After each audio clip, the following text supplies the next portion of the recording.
Close. Antonio Morales and Brody Miller discuss Ole Miss 2024 loss to LSU Saturday night. Antonio Morales and Brody Miller. Oxford, Ole Miss season has been doused with even more adversity. This time in the form of a torn PCL to the Sec's leading passer. Quarterback Shea Patterson injured his right knee during the Rebels' 2024 loss to LSU and underwent an MRI immediately after the game. That revealed a torn PCL, which will keep him out for the remainder of the season. The initial diagnosis was a sprained knee. Patterson left the game after a second-quarter interception and checked into the medical tent. He went to the locker room later in the quarter and came back out during halftime warm-ups. More. The Ole Miss exit survey. The Rebels lost the game, and then their quarterback Patterson played the entire third quarter and a majority of the fourth with brace on his right knee.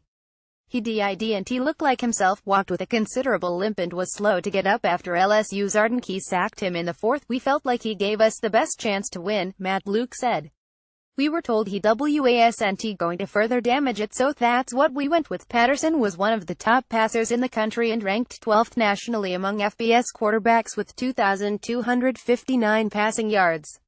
He completed 63.8% of his passes to go with 17 touchdowns and 9 interceptions. Patterson's Ole Miss career hasn't gone exactly as planned. A little after his arrival in January 2016 as the #1 quarterback recruit in the country, the university received a notice of allegations from the NCAA's enforcement staff. He was supposed to redshirt his freshman season, but became Ole Miss starting QB after Chad Kelly suffered a major knee injury. Patterson went 12 as the starter as a freshman. The defense imploded down the stretch and the Rebels missed out on a bowl. In December, the offensive coordinator he committed to play for, Dan Werner, was fired. In February, the school received a second notice of allegations and announced a self-imposed bowl ban. Then Hugh Freeze, the coach Patterson committed to, suddenly resigned in July.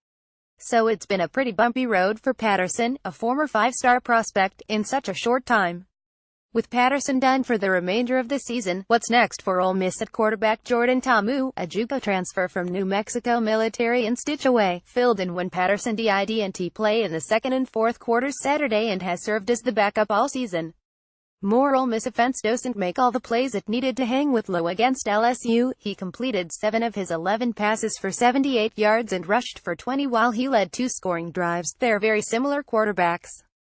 They're both very mobile, offensive coordinator Phil Longo said. Both of them have the ability to run the football. Both of them throw the ball well. My quick, simple answer would be no. We've been in this offense with 2 QBs and it doesn't change much in any way. Ta'amu was praised for his deep ball and athleticism throughout most of the preseason, but coaches wanted to see more urgency in the pocket as he was adjusting to the speed difference between junior college and the SEC. No other quarterback has played this season. The Rebels signed Alex Faniel, a freshman quarterback, in February. Jason Pellerin, a tight end, was Ole Miss backup quarterback for much of last season before he switched positions this offseason. Contact Antonio Morales at $6,019,617,117 or morales2@gannett.com. Follow him on Twitter.